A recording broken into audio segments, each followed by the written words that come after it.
Ever get the feeling like online shopping is getting kind of repetitive? Like it's all the same, but with a different logo? Yeah, I can feel that way, right? Exactly. And then WeSave pops up with this whole revolutionizing e-commerce thing. Well, they're calling it WeCommerce. Catchy. Yeah.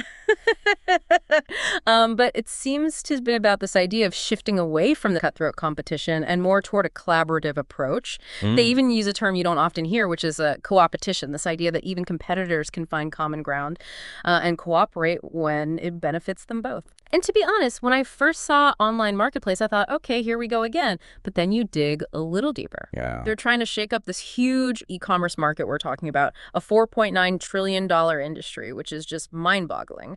And their big idea, they're mashing together online shopping with this whole fractional ownership thing and then throwing in alternative investments like gold and silver, even collectibles. This isn't just some like out there idea either. The WeSave people, they've got some serious background. Like we're talking about Brad Hansen Okay. and Richard G. Stewart Jr. All right. Now, you might not recognize their names right off the bat, but I can guarantee you their work has touched your life in some way. Interesting. And if their latest venture is anything to go by, it might just revolutionize the way we shop, the way we invest, and even the way we interact with our own communities. Wow, that's a lot to unpack. So first up, let's talk about Brad Hansen. All right. He spent his whole career in the world of payments and banking, Okay. and ultimately ended up leading MetaBank. MetaBank. You might know them from those economic impact payment debit cards. You know, the stimulus cards that were issued during the pandemic. Right, of course, yeah. Okay, so what's really remarkable about Hansen is that he saw a huge need in the financial system. Yeah, what's that? He realized that traditional banks were leaving a huge chunk of the population behind, Really? the unbanked and underbanked. Interesting. And he thought, well, somebody's got to do something about this. So what did he do? That's where his pioneering work with prepaid cards comes in. Oh, okay. He wanted to create financial tools for the people that were constantly being overlooked by these traditional institutions. Makes sense. And you know what's incredible about that is that during the pandemic, under Hansen's leadership, Yeah. MetaBank became absolutely vital in getting those stimulus payments out to the people that needed them most. Yeah. It wasn't just good business. It was a lifeline for millions of people. Exactly. It's like his entire career led to that moment, proving that focusing on access and opportunity for everyone, not just a select few, can make a huge difference. Powerful stuff. Okay, so we have Hansen, the architect of financial inclusion, through these prepaid cards. Right. Now let's switch gears a little bit and talk about Richard Stewart, the other half of this equation. Okay. And you might want to buckle up for this one because Stewart's career path is anything but conventional. Really? See, Hansen took a more traditional route, working his way up through the ranks. Yeah. But Stewart, he's a self-made entrepreneur. Oh, wow. Someone who just dives headfirst into new ventures and shakes things up. I like his style. And he's been doing this for over 5 decades. 5 decades. 5 decades. He's been at it for a while then. Oh, yeah. You could call him a master of disruptive innovation. Oh, I like that disruptive innovation. Constantly looking for new and often unexpected ways to solve problems. Give me an example. For example, he is credited as being one of the first people to implement fractionalized building ownership. Fractionalized building ownership. Yes. Okay, break that down for me. He created a way for tenants to buy into the building they're renting. Piece of the building? How does that even work? Right. It's incredible. He designed this whole system for it. We're talking empowering tenants to build equity. Wow. It gave them a vested interest in their community and a chance to benefit from the building's appreciation. And that's just the tip of the iceberg with Stewart.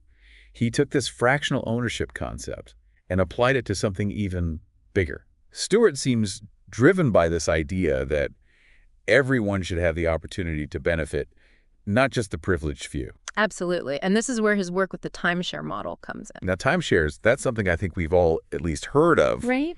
even if we haven't necessarily tried it ourselves. Exactly. He saw an opportunity to apply that fractional ownership approach Okay. to vacation properties Interesting. to make them more attainable, more affordable for the average person. Okay. So people could actually afford to go on vacation, and developers had a new way to finance and market their properties. That's brilliant. It was a win-win, but he didn't stop there. He applied that fractional ownership model to land development projects as well. Really? Raised over $300 million from smaller investors. Once again, democratizing access, allowing more people to participate in investments that were previously out of reach. Okay, so we have Hansen, who wants to revolutionize financial access through these prepaid cards. And we have Stuart, who is finding ways to break down these barriers to ownership and investment. Yeah. They're coming from completely different backgrounds, different industries even. Totally. But there's a shared thread emerging here. Absolutely. And this is where things get even more interesting. Okay. Because their paths are about to intersect in a way that could completely redefine commerce as we know it. Now you've got me on the edge of my seat. All right. Let's get into it. What happens next? So remember how we were talking about Stuart's thing for creating those win-win situations? Yeah. Well, that's where WeSave comes into play. He calls it a cooperative commerce ecosystem. A cooperative commerce ecosystem. Yeah, basically, it's his way of bringing the benefits of shared ownership to online shopping. Okay, I'm all for win-win, but we're talking about online shopping here. How does that even work? Okay, so imagine like a digital mall where everyone, the merchants, the shoppers, like you and me, even the communities they're a part of, Right. everyone has a stake in the platform's success. Interesting. So it's like a giant online co-op. You got it. Instead of just being a customer, you're a part owner. Exactly. And it actually addresses a lot of the issues people have with these traditional e-commerce setups. Like what? Well, one of the biggest concerns with platforms like Amazon, for example, is that they can really hurt local businesses. Oh, absolutely. And it's so easy to get sucked into that cycle of convenience. Right. Even if you want to support the smaller businesses. Exactly. But with WeSave, part of the profits are actually reinvested back into the communities where the users live and shop. Oh, wow. What's in it for the merchants, though? Why would they choose this over a platform like Amazon that already has a massive audience? Well, that's where the win-win-win really comes into play. Okay. With WeSave, the merchants aren't just renting space on a platform. Right. They have the opportunity to actually become part owners. So they've got skin in the game, a direct stake in WeSave's success. So they're almost like investors then. Exactly. Not just vendors. Yeah. And for our listeners who are thinking, okay, this is a cool story, but how does this affect me? Yeah, what makes it different from your usual online shopping experience? Right, exactly. It all hinges on their Premier membership. Okay, I've seen that mentioned. Think of it like a loyalty program, but on steroids. Okay. Instead of just racking up points for discounts, you're earning actual ownership in WeSave.